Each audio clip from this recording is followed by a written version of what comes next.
By this point, I've spent so much time rebuilding my Saab 9-3 that it just doesn't feel like any other car anymore. And to be honest, I don't think I'll ever sell this car. So I thought it'd be a good idea today to talk about the reasons why I will never sell my Saab 9-3. I've nearly had my Saab for 8 years now, which is a long time to keep a car.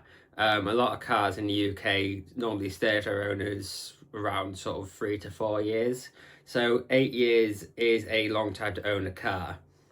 Now, one of the biggest reasons, and a reason I thought I would start this video off with, is the story I have with this car.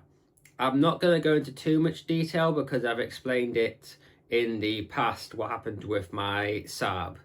But the short story is I had a seizure while driving, crashed the car, it went off to insurance auction. I lost track of the car for 18 months and I managed to buy it back. I just don't feel like this car should be owned by anyone else. This car is such a big part of my life that I don't think I could ever bring myself to let it go. People know the car as much as they know me. I also just don't know what I would sell my Saab for. The sort of main competitors for this car really are stuff like the Audi A4 and the BMW 3 Series. And as much as those are absolutely brilliant cars, and I do like Audis, less sort of keen on BMWs, I just don't think I could get rid of my Saab for one of them.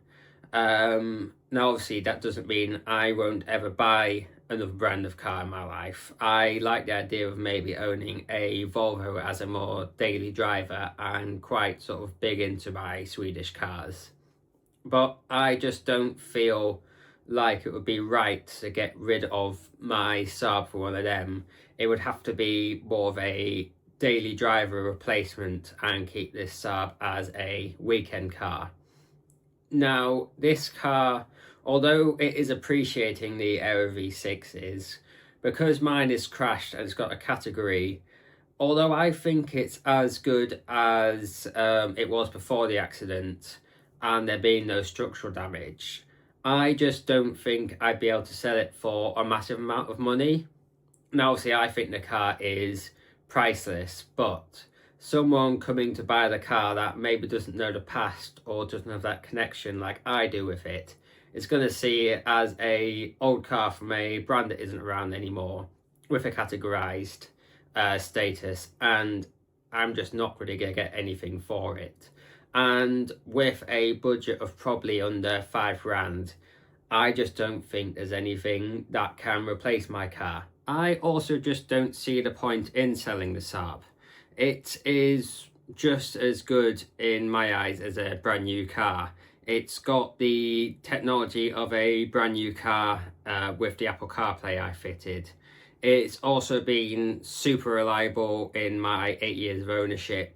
It is super comfy, it's plenty fast enough for UK roads, and in my opinion, it's just as good as a new car, so why would I get rid of it for a new car? I own my Saab outright, so why would I go in and, number one, not get a massive trade-in value for the car and get a car that I don't really know much about? Is it going to be reliable? Am I going to enjoy the ownership experience over the Saab?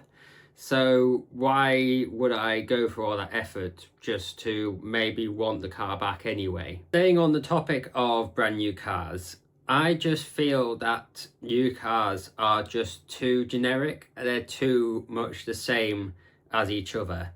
There's just a little something that I can't explain about my Saab, but it's just different in some way. A lot of Saab owners love their cars, and they have that same sort of thing as me. They don't know how they can explain why they love their cars so much, but they just do.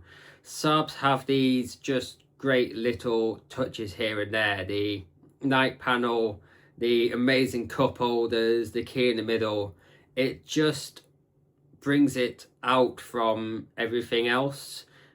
Just new cars are just a bit too boring for me, with all these sort of driver aids, all these sort of mandated things that the government is making brand new cars have, like speed limiters and speed warnings, and I just don't want that in my life. I just want to get in the car and go and enjoy the car. And I finally want to talk about some personal reasons.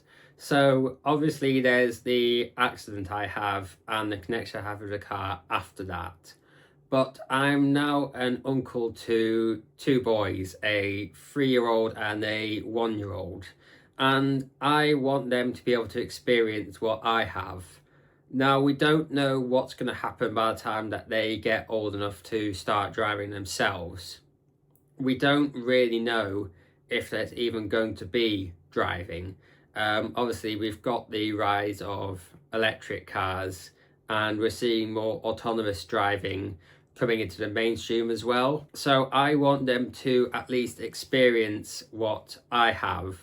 So I'm keeping the car as much for them as I am for myself. So those are the reasons I believe I will never sell my Saab 9-3.